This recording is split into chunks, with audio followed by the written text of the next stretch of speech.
ಮಾಡೋಕೆ ನಿಮಗೊಂದು ಚಾಕ್ಲೇಟ್ ಇದೆ. ಎಳೆ ಹಾಕಿದ್ರೆ ನಾವು ಸಣ್ಣ ಸಣ್ಣ ಗುಂಜನ್ನ ಹೊಸಗೆ ಬಿಟ್ಟು ಮಾಡ್ತಕ್ಕಂಥದ್ದು ದಾರ ಆಗ್ತದೆ. ಸಣ್ಣ ಸಣ್ಣ ಗುಂಜು ಇರ್ತದೆ. ಫಸ್ಟ್ ಅದು ಏನಿರುತ್ತೆ, ಗುಂಜಿರ್ತಿಲ್ಲ, ಸಣ್ಣ ಸಣ್ಣ ಗುಂಜು ಅದನ್ನ ಏನ್ ಮಾಡ್ತಾರೆ, ಒಂದಕ್ಕೊಂದು ಬೆಸ್ಕಂತ ಹೋಗ್ತಾರೆ. ಬೆಸ್ಕಂತ ಹೋದಾಗ ಏನಾಗುತ್ತೆ, ಅದು ದಾರವಾಗಿ ನಿರ್ಮಾಣ ಆಗುತ್ತೆ.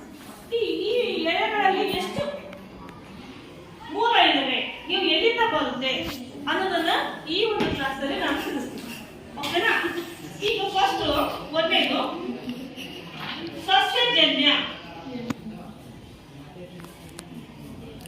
ಸಸ್ಯಜನ್ಯ ಅಂತೇಳಿ ಕರಿತೀವಿ. ಸಸ್ಯಜನ್ಯ ಅಂದ್ರೆ ಏನು? ಯಾವುದಕ್ಕೆ ನಾವು ಸಸ್ಯಜನ್ಯ ಅಂತೇಳಿ ಕರಿತೀವಿ? ಒಂದು ನೈಸರ್ಗಿಕವಾಗಿ ಬಂದಿರ್ತಕ್ಕಂಥ ಹತ್ತಿಯ ಹೂವನ್ನ ಬಿಡಿಸ್ಬಿಟ್ಟು ಆ ಹತ್ತಿಯಿಂದ ಮಾಡಿದ ಎಳೆಗಳಿಗೆ ನೈಸರ್ಗಿಕವಾಗಿ ಬಂದಿರ್ತಕ್ಕಂಥ ನ್ಯಾಚುರಲ್ ಅಂತ ಕರಿತೀವಿ. ಅದಕ್ಕೆ ಸಸ್ಯಜನ್ಯ ಇಸ್ ಕಾಟನ್ ದಾರ, ಹತ್ತಿ ದಾರ ಅಂತ ಕರಿತೀವಿ. ಓಕೆನಾ? ಎರಡನೇದು ಯಾವುದು? ಪ್ರಾಣಿಜನ್ಯ.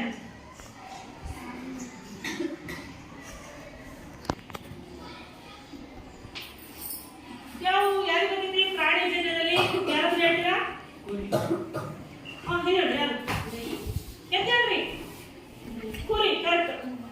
ಈ ಕುರಿ ಒಂದು ಸಾಗಾಣಿಕೆಯಾಗಿ ನಾವು ವೃತ್ತಿಯಾಗಿ ತಗೊಂಡಿದ್ದಾರೆ. ಕುರಿಗಳನ್ನ ಸಾಕ್ತಾರೆ. ಕುರಿಯನ್ನ ಏನ್ ಮಾಡ್ತಾರೆ, ಬೆಳೆಸ್ತಾರೆ. ಫಸ್ಟ್ ಅದನ್ನು ಸಾಕ್ತಾರೆ. ಅದರ ಮೈ ಮೇಲೆ ಬಂದಿರ್ತಕ್ಕಂಥ ಕೂದಲುಗಳನ್ನ ಏನ್ ಮಾಡ್ತಾರೆ, ಕತ್ತರಿಸ್ಬಿಟ್ಟು ಅದನ್ನ ಎಳೆಗಳಾಗಿ ಮಾಡಿ ದಾರ ಮಾಡ್ತಾರೆ. ಅದಕ್ಕೆ ನಾವು ಹುಲ ಎಳೆಗಳು ಅಂತ ಕರಿತೀವಿ. ಹುಲ ಎಲೆಗಳು. ಇದಕ್ಕೆ ಪ್ರಾಣಿಜನ್ಯ. ಪ್ರಾಣಿಯ ಒಂದು ಮೂಲ ಕಚ್ಚಾ ಇಲ್ಲಿಂದ ಬರುತ್ತೆ. ಕಚ್ಚಾ ವಸ್ತು ಯಾವುದು? ಸಸ್ಯಜನ್ಯ ಕಚ್ಚಾ ವಸ್ತು ಹತ್ತಿ. ಕಚ್ಚಾ ವಸ್ತು. ಈ ವಸ್ತು ಇಲ್ಲದ ದಾರ ಬರಲ್ಲ. ಹೌದಾ? ಕಚ್ಚಾ ವಸ್ತು ಅಂತ ಕರಿತೀವಿ. ಅದಕ್ಕೆ ನಾವು ಸಂಸ್ಕಾರ ಕೊಟ್ಟಾಗೆ ಅದು ದಾರವಾಗಿ ನಿರ್ಮಾಣ ಆಗ್ತದೆ. ಇಲ್ಲಿ ಪ್ರಾಣಿಜನ್ಯದ ಮೂಲ ವಸ್ತು ಯಾವುದು? ಕೂದಲು. ಕುರಿಯ ಕೂದಲು.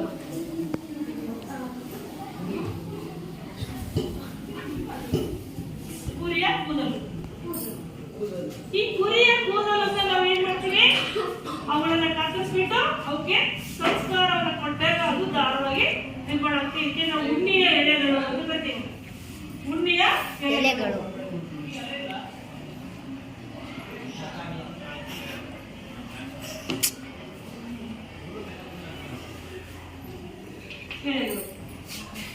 ನೆಕ್ಸ್ಟ್ ಇದಕ್ಕೆ ಪ್ರಾಣಿಯಾಗಿ ಇನ್ನೊಂದು ಬರುತ್ತೆ. ಅದು ಯಾವುದು?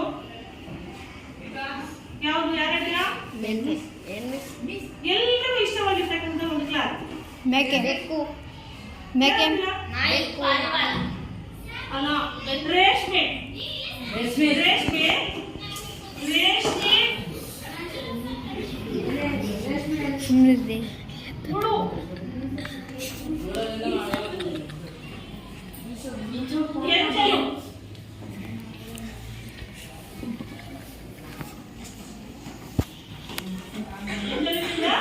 ತಯಾರಾಗಿರ್ತಕ್ಕಂಥ ಎಳೆಗಳಿಗೆ ರೇಷ್ಮೆ ಎಳೆ ಅಂತ ಕರಿತೀವಿ.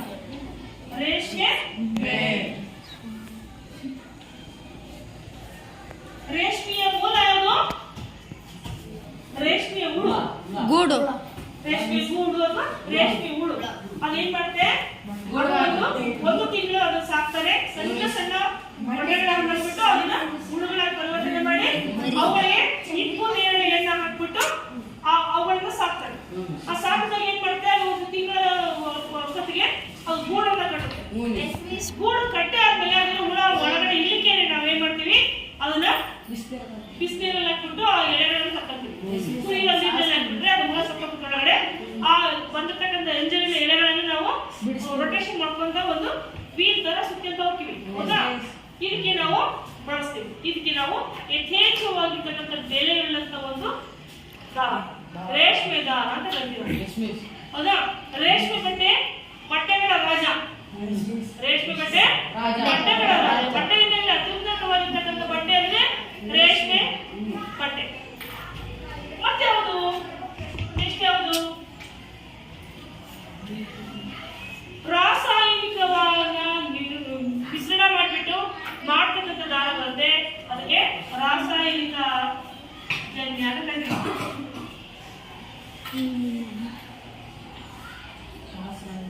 ರಾಸಾಯನಿಕ ಜನ್ಯ ಇದು ಹೆಂಗ ಮೂಲ ಆಗುತ್ತೆ ನೋಡಿ. ಒಣಗಿದ ಎಲೆಗಳು ಮರದ ತೊಗಟೆ, ಆಮೇಲೆ ಯಾವ್ದು ವೇಸ್ಟ್ ಇರ್ತದೋ ಅದು ನಾವೇನ್ ಮಾಡ್ತೀವಿ, ಸಂಸ್ಕರಣೆ ಮಾಡ್ತಾರೆ. ಅಂದ್ರೆ ಇದಕ್ಕೆ ರಾಸಾಯನಿಕವನ್ನು ಮಿಶ್ರಣ ಮಾಡಿಬಿಟ್ಟು ಸಂಸ್ಕರಿಸಿ ಎಳೆಗಳಾಗಿ ನಿರ್ಮಾಣ ಮಾಡ್ತಾರೆ. ಈ ಎಳೆಗಳಾಗಿ ನಿರ್ಮಾಣ ಮಾಡಿದಂತ ಬಟ್ಟೆಗಳನ್ನ ನಾವು ಯಥೇಚ್ಛವಾಗಿ ಈಗ ಧರಿಸ್ತೀವಿ. ಇದಕ್ಕೆ ನಾವು ಸಿಂಥೆಟಿಕ್ ಅಂತ ಕರಿತೀವಿ. ಹೇಳ್ತೀವಿ ಸಿಂಥೆಟಿಕ್ ಬಟ್ಟೆ ಅಂತ ಕರಿತೀವಿ. ಯಥೇಚ್ಛವಾಗಿ ಈಗ ಇದನ್ನ ನಾವು ಉಡ್ತೀವಿ. ಇದು ಕಲರ್ ಹೋಗಲ್ಲ, ಹರಿಯಲ್ಲ, ಅದು ಎಷ್ಟು ದಿನ ಇಟ್ಟರು ಕೊಳೆಯಲ್ಲ. ಅರ್ಥ ಆಯ್ತಲ್ಲ? ಈ ಬಟ್ಟೆ ಸಿಂಥೆಟಿಕ್ ಬಟ್ಟೆ ಅಂತ ಕರಿತೀವಿ ನಾವು.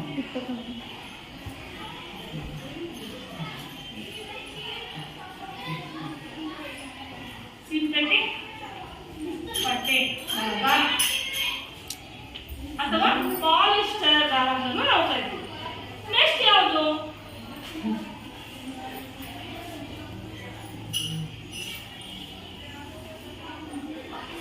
ಲೋಹಜನ್ಯ. ಇದು ಯಾವ್ದಪ್ಪ ಲೋಹಜನ್ಯ ಅಂದ್ರೆ? ನಿಮಗಾಗುತ್ತೆ ಗೊತ್ತಾ? ಕೇಳಿದ ಲೋಹಜನ್ಯ ಇಲ್ಲ. ಬಂಗಾರದ ಎಳೆಗಳು, ಬೆಳ್ಳಿ ಎಳೆಗಳು, ತಾಮ್ರದ ಎಳೆಗಳು, ಕಾಪರ್ ಎಳೆಗಳನ್ನು ನಾವು ಮಾಡ್ತೀವಿ. ಇದರಿಂದ ಸಹಿತ ನಾವೇನ್ ಮಾಡ್ತೀವಿ, ಬಟ್ಟೆಯನ್ನ ತಯಾರು ಮಾಡ್ತೀವಿ, ಕಸೂತಿ ಯೂಸ್ ಮಾಡ್ತೀವಿ. ಇದನ್ನ ದಾರವಾಗಿ ಮಾರ್ಪಡಿಸ್ತಾರೆ. ನೀವು ಸಾಮಾನ್ಯವಾಗಿ ಎಲೆಕ್ಟ್ರಿಕಲ್ ವೈರ್ ಅಲ್ಲಿ ಏನ್ ಹಾಕಿರ್ತಾರೆ? ಲೋಹದ ತಂತಿಗಳನ್ನ ಹಾಕಿರ್ತಾರೆ. ಅದು ದಾರ ತರ ತೆಳ್ಳಿಗೆ ಅದೇನ್ ಮಾಡ್ತಾರೆ, ಒಂದು 8 ಎಲೆಗಳನ್ನ ಹಾಕಿ ಅದಕ್ಕೆ ದಾರ ಮೇಲೆ ಕೋಟಿಂಗ್ ಕೊಟ್ಟಿರ್ತಾರೆ. ಅದನ್ನ ಪ್ಲಾಸ್ಟಿಕ್ ಕೋಟಿಂಗ್ ಕೊಟ್ಟಿರ್ತಾರೆ. ಅದೇ ತರನೇ ಇಲ್ಲಿ ತಾಮ್ರದ ಎಳೆಗಳು ಮತ್ತೆ ಬೆಳ್ಳಿಯ ಎಳೆಗಳು ಮತ್ತೆ ಬಂಗಾರದ ಎಳೆಗಳು ಲೋಹವನ್ನು ಬಳಸ್ಬಿಟ್ಟು ದಾರವಾಗಿ ಬಳಸ್ತೀವಿ. ಆ ತೆಳುವಾಗಿರ್ತಕ್ಕಂಥ ದಾರವನ್ನು ಮಾಡಿದಾಗ ನಾವು ಕಸೂತಿಯಲ್ಲಿ ಮಣೆಗಳನ್ನ ಹಾಕ್ಬಿಟ್ಟು ನಾವು ಚೈನ್ ಸ್ಟಿಚ್ ಹಾಕೊಂಡು ಹೋಗ್ತೀವಿ. ಇದು ಭಾರಿ ಕಾಸ್ಟ್ಲಿ ಆಗುತ್ತೆ. ಯಾಕಂದ್ರೆ ಬಂಗಾರನೇ ಕಾಸ್ಟ್ಲಿ, ಬೆಳ್ಳಿನೂ ಕಾಸ್ಟ್ಲಿ, ತಾಮ್ರನೂ ಕಾಸ್ಟ್ಲಿ, ಯಾವುದೇನು ಕಮ್ಮಿ ರೇಟ್ ಇಲ್ಲ. ಹೌದಾ? ನಾವು ಅವುಗಳನ್ನು ಕಸೂತಿಯಾಗಿ ನಾವು ಮಾರ್ಪಡಿಸಿ ಅವುಗಳನ್ನು ಗಡಿ ಮಾಡಬೇಕಂದ್ರೆ ಅದು ಬೆಲೆಯುಳ್ಳ ಒಂದು ದಾರ ಆಗುತ್ತೆ ಅಲ್ವಾ? ಈ ಹತ್ತಿ ದಾರ, ಹತ್ತಿ ಎಳೆಗಳು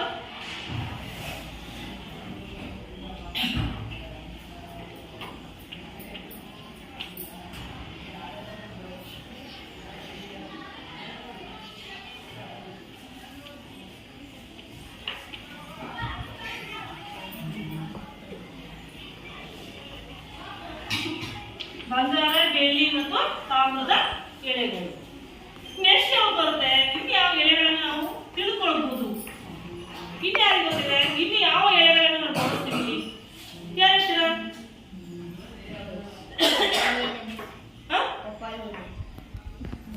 ಇಲ್ಲಿ ನಾರು ನೋಡಿದನ, ನಾರು, ತೆಂಗು ನೋಡಿರ್ತಾರೆ, ಪಚ್ಚೆ ಇರ್ತಾರೆ, ನಾರು, ತೆಂಗು, ಸೆಣಬು ನೋಡಿರ್ತಾರೆ. ಆದ್ರೆ ನಾರು ಅಂತ ನೋಡಿದನ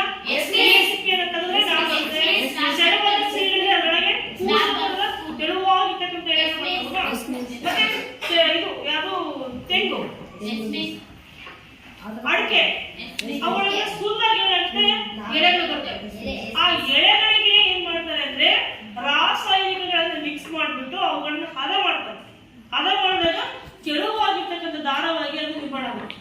ಅಂದ್ರೆ ಎಳೆಗಳು ದಪ್ಪ ಇರುತ್ತೆ. ತೆಂಗಿನ ಎಳೆಗಳು, ತೆಂಗಿನ ನಾರು ಎಷ್ಟು ದಪ್ಪ ಇರುತ್ತೆ ಅದ ಅದನ್ನ ನಾವು ಸಂಸ್ಕರಣೆ ಮಾಡಿದಾಗ ಅದೇನಾಗುತ್ತೆ, ತೆಳುವಾಗಿ ದಾರದ ರೂಪದಲ್ಲಿ ಬರುತ್ತೆ. ಅದು ಒಂದಕ್ಕೊಂದು ಎಳ್ಬಿಟ್ಟು ಪೀಸ್ಟ್ ಮಾಡ್ತಾರೆ. ಪೀಸ್ಟ್ ಅಂದ್ರೆ ಒಂದಕ್ಕೊಂದು ಅಂಟಿಕೊಂಡು ಹೊಸದಾಗಿ ಏನಾಗುತ್ತೆ, ದಾರವಾಗಿ ನಿರ್ಮಾಣ ಆಗುತ್ತೆ. ನಾವು ಸಾಮಾನ್ಯವಾಗಿ ಈ ಕತ್ತದ ಉರಿಯಿಂದ ಬಳಸ್ತೀವಿ. ನಾವು ಕತ್ತದ ಉರಿ ನೋಡಿನ ಈ ಅಂದ್ರಾಗ ತರ ಬಳಸ್ತಾರೆ. ಹೌದಾ? ದಪ್ಪ ಬರುತ್ತೆ, ಒಂದು ಬಂಡಲ್ ಬರುತ್ತಲ್ವಾ. ಆಮೇಲೆ ಇದು ಈ ಚೀಲವನ್ನ ಕಟ್ತೀವಲ್ಲ ನಾವು, ರಾಗಿ ಚೀಲ ಇರ್ಬೋದು, ಜೋಳ ಚೀಲ ಇರ್ಬೋದು, ಆಮೇಲೆ ಇದು ಇವು ಉಳ್ಳಾಗಡ್ಡಿ ತುಂಬಿರಲ್ಲ ಹತ್ತಿ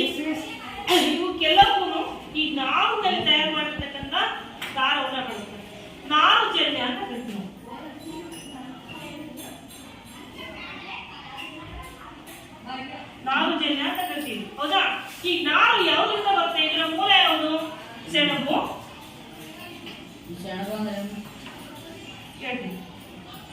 ಸೆಣಬು, ತೆಂಗು,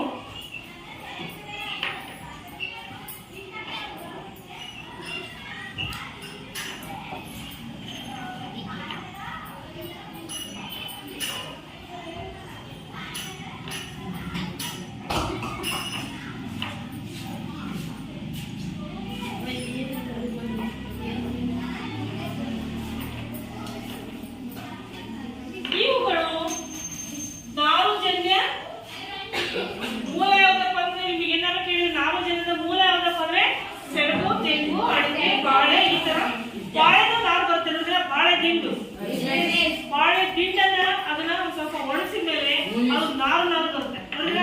ಇವುಗಳನ್ನ ಯೂಸ್ ಮಾಡ್ಕೊಂಡು ಏನ್ ಮಾಡ್ತಾರೆ? ದಾರಗಳನ್ನು ನಿರ್ಮಾಣ ಮಾಡ್ತಾರೆ. ಇನ್ನು ನಿಮಗೆ ಗೊತ್ತಿರ್ತಕ್ಕಂಥ ಇನ್ನು ಯಾವ್ದು ದಾರಗಳಿದಾವ? ಯಾವ್ದಾದ್ರು ಮೂಲ ಗೊತ್ತಾ? ಎಲೆಗಳ ಮೂಲ ಗೊತ್ತಾ? ಯಾರಾದ್ರೂ ಗೊತ್ತಿದ್ದರೆ ಹೇಳ್ರಿ ನೋಡೋಣ. ನಾವು ಪ್ರಾಣಿಯಿಂದ ಬೇಟೆ ಆಡ್ತೀವಿ, ಹೌದಾ? ದನ ಸತ್ತಕತೆ ದನದ ಚರ್ಮವನ್ನು ತೆಗಿತೀವಿ ನಾವು. ಬೆಕ್ಕ ಸತ್ತಕತೆ ಬೆಕ್ಕಿನ ಚರ್ಮವನ್ನು ತಗೊಂತೀವಿ. ಈ ತರ ಪ್ರಾಣಿಗಳನ್ನ ಮೇಕೆಗಳು, ಕುರಿ, ಮೊಲ ಏನ್ ಮಾಡ್ತಾರೆ ಅಂತಂದ್ರೆ ನಾವು ಉರ್ಮಿ ಬಡಿಯಕ್ಕ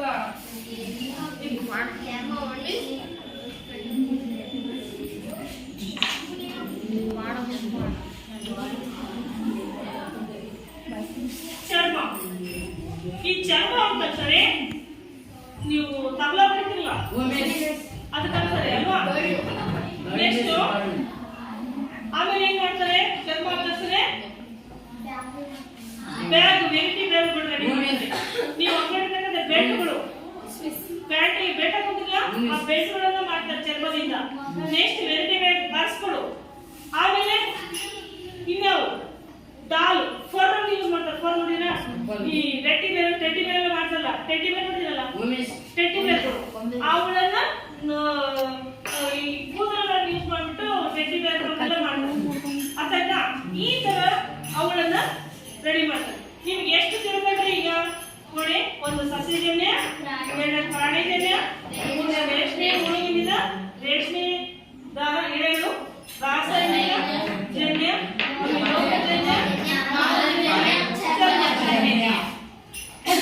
ನಾವು ಬಟ್ಟೆಗಳನ್ನು ಹೋಗ್ತೀವಿ. ಬಟ್ಟೆ ಯಾವ್ದ್ರಿಂದ ಮಾಡಿರೋದು ಗೊತ್ತಿಲ್ಲ, ಹೌದಾ? ಬಟ್ಟೆಗಳನ್ನು ನಾವು ಏನ್ ಮಾಡ್ತೀವಿ? ಪ್ರತಿಯೊಬ್ಬರು ಧರಿಸ್ತೀವಿ. ಆದ್ರೆ ಅದು ಯಾವ ಒಂದು ಎಳೆಗಳಿಂದ ನಿರ್ಮಾಣ ಮಾಡಿದ್ದಾರೆ ಅಂತ ಹೇಳಿ ನಾವು ತಿಳ್ಕೊಳ್ಬೇಕಾಗುತ್ತೆ. ಇವು ಎಳೆಗಳ ಮೂಲ. ಈಗ ಬಟ್ಟೆಗಳ ಮೂಲಗಳನ್ನು ನೋಡ್ಬೇಕಾಗುತ್ತೆ. ಅವುಗಳನ್ನ ನಾವು ಯಾವ ರೀತಿ ತಯಾರು ಮಾಡ್ತೀವಿ ಅಂತ ಸ್ವಲ್ಪ ಅರ್ಥಾಯ್ತಾ?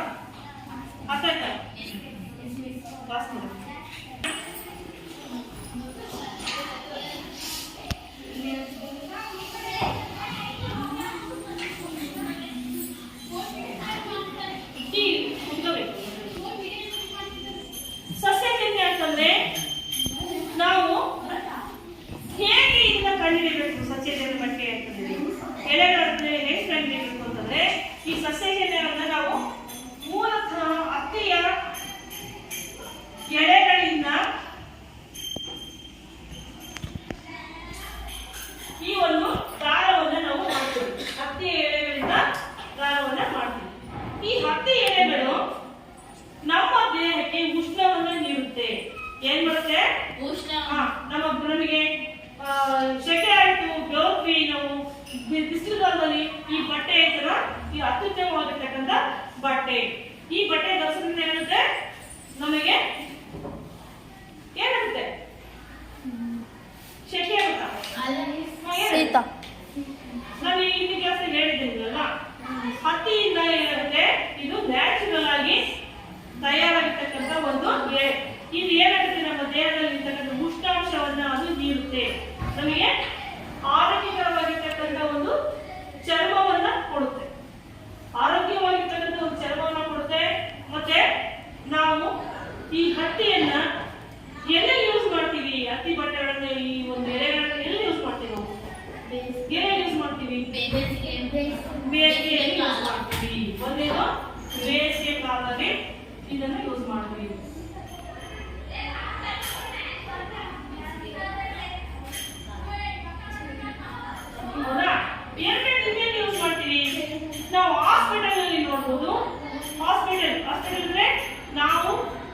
ನಮ್ಮ ಆರೋಗ್ಯವನ್ನು ತಪಾಸಣೆಯನ್ನ ಮಾಡ್ಕೊಳಕ್ ಹೋಗ್ತೀವಲ್ಲ ಆ ಒಂದು ಆಸ್ಪತ್ರೆಗಳಲ್ಲಿ ಏನ್ ಮಾಡ್ತೀವಿ ಅಲ್ಲಿ ಎಲ್ಲ ಕಾಟನ್ ಏನಾದ್ರು ಅಬ್ಸರ್ವ್ ಮಾಡ್ಬೋದು. ಅದಕ್ಕೆ ಡಾಕ್ಟರ್ ಆಗಿರ್ತಕ್ಕಂಥ ಉಡುಪಿನಿಂದ ಹಿಡಿದು ನಮ್ಮಲ್ಲಿ ಅಡ್ಮಿಟ್ ಮಾಡಿರ್ತಕ್ಕಂಥ ಬೆಡ್ ಅಲ್ಲಿ ಸಹಿತ ಕಾಟನ್ ಅರ್ಬೆಗಳನ್ನು ಹಾಸಿರ್ತಾರೆ.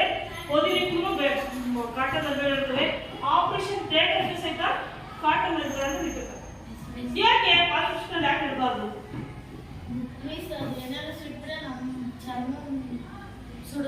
ಅಲ್ಲೇ ಸುಡುತ್ತೆ.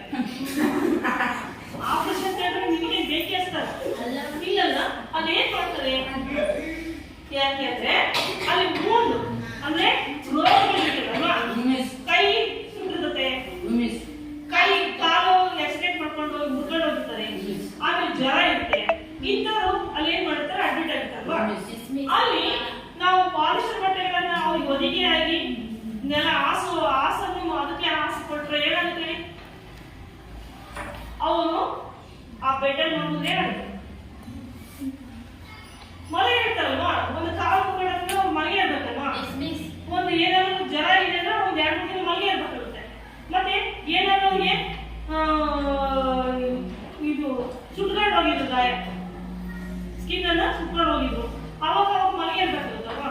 ಅಂತ ಟೈಮಲ್ಲಿ ನಾವು ಈ ಪಾಲಿಸ್ಟರ್ ಬಟ್ಟೆ ಅವನ್ನೆಲ್ಲ ಒದಗಿ ಮಾಡಿಕೊಂಡು ಅವ್ರಿಗೆ ಕೆಳಗಡೆ ಹಾಸು ಅದೇ ಮಾಡಿದ್ರೆ ಏನಾಗ್ತವೆ? ಯಾಕೆ ಕಾಟನ್ ಯೂಸ್ ಮಾಡ್ಬೇಕು? ರಕ್ತ ಬಂದದ್ದನ್ನ ಹೀರಿಕೊಳ್ಳುವ ಗುಣ ಕಾಟನ್ ಇದೆ.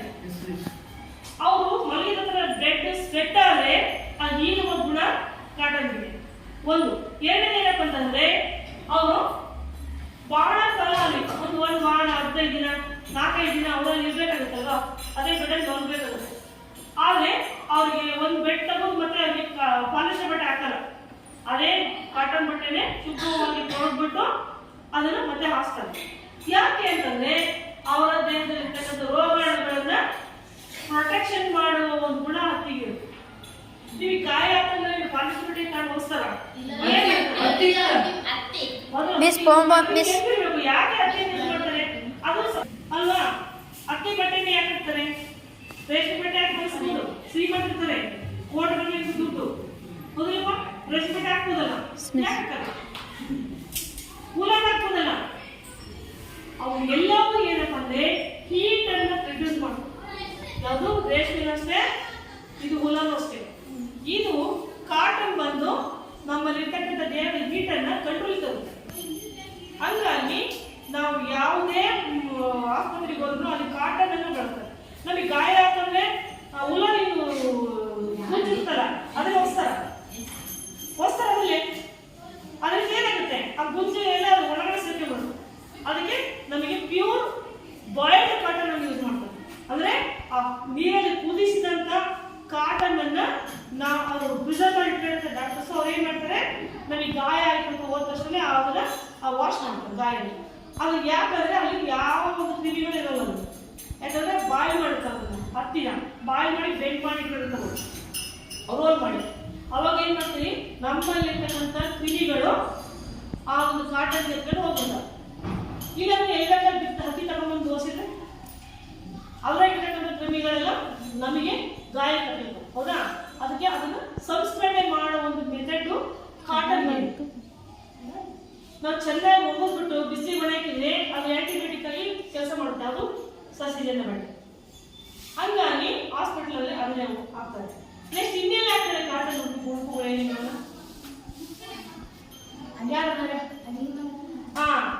ಕಿಚನ್ ಅಡುಗೆ ಮಾಡುವ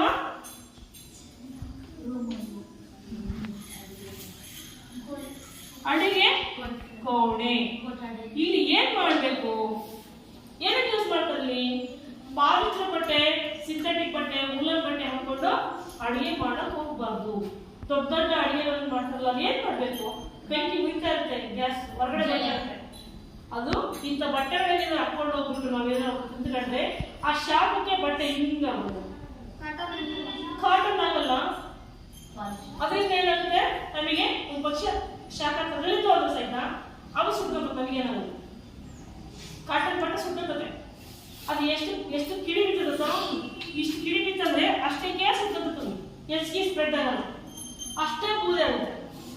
ಹಾಗಾಗಿ ನಮ್ಮ ದೇಹವನ್ನ ಅದೇನ್ ಮಾಡುತ್ತೆ, ಪ್ರೊಟೆಕ್ಷನ್ ಮಾಡುತ್ತೆ. ಇನ್ನು ಏನು ಯೂಸ್ ಮಾಡ್ತಾರೆ, ಕಾಟನ್ ಮೆಟೀರಿಯಲ್ ಏನು ಯೂಸ್ ಮಾಡ್ತಾರೆ, ಮೈನ್ಸ್ ಅಂತ ಫ್ಯಾಕ್ಟರಿಗಳಲ್ಲಿ ಈ ಲೋಹವನ್ನ ಕಲಿಸ್ತಾ ಇರ್ತಾರೆ, ಬಂಗಾರವನ್ನ ಕಲಿಸ್ತಾರೆ, ಕಬ್ಬಿಣವನ್ನ ಕಲಿಸ್ತಾರೆ. ಗೊತ್ತಾ ನಿಮಗೆ?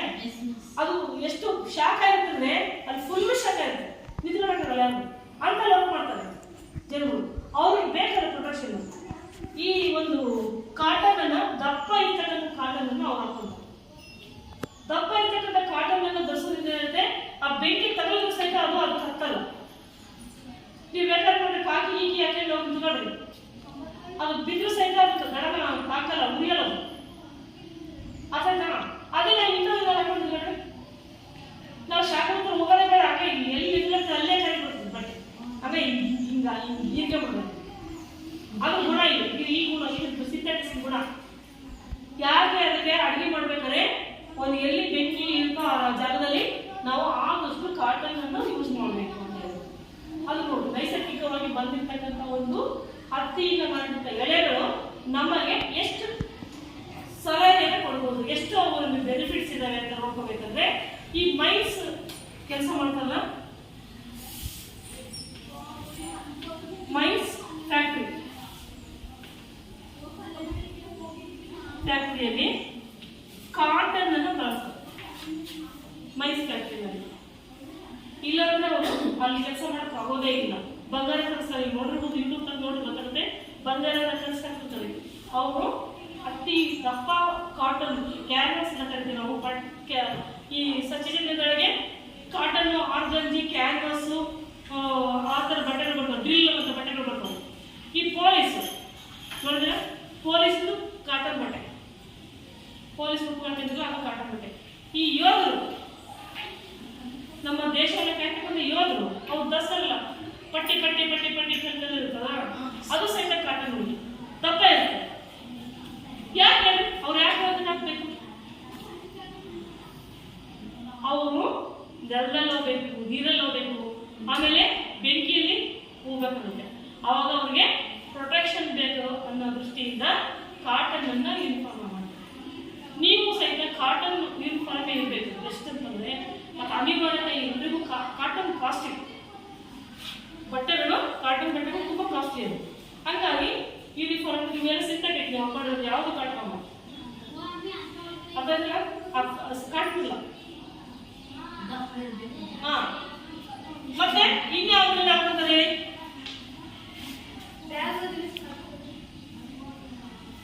ಬ್ಯಾಗ್ಗಳು. ಈ ಜೀನ್ಸ್ ಅಂತ ಕರಿತೀವಿ ನೋಡಿರಾ, ಜೀನ್ಸ್ ಅದು ಸಹಿತ ಕಾಟನ್. ಜೀನ್ಸ್ ಜೀನ್ಸ್ ಶುಕ್ರ ಬರಲ್ಲ, ಮುಲಾ ಶುಕ್ರ ಬೇರೆ, ಜೀನ್ಸ್ ಬೇರೆ. ಈ ಜೀನ್ಸ್ ಒಂದು ಕಾಟನ್, ಒಂದೇ ಉಲದಿರುತ್ತೆ. ಈ ಸಾಕ್ಸ್ ಬಂದಿರೋ ಸಾಕ್ಸ್ ಕಾಲಲ್ಲಿ ಅದು ಒಂದೇಳಿ ಕಾಟನ್ ಇರುತ್ತೆ, ಒಂದೇಳಿ ಇರುತ್ತೆ ಉಲದಿರುತ್ತೆ.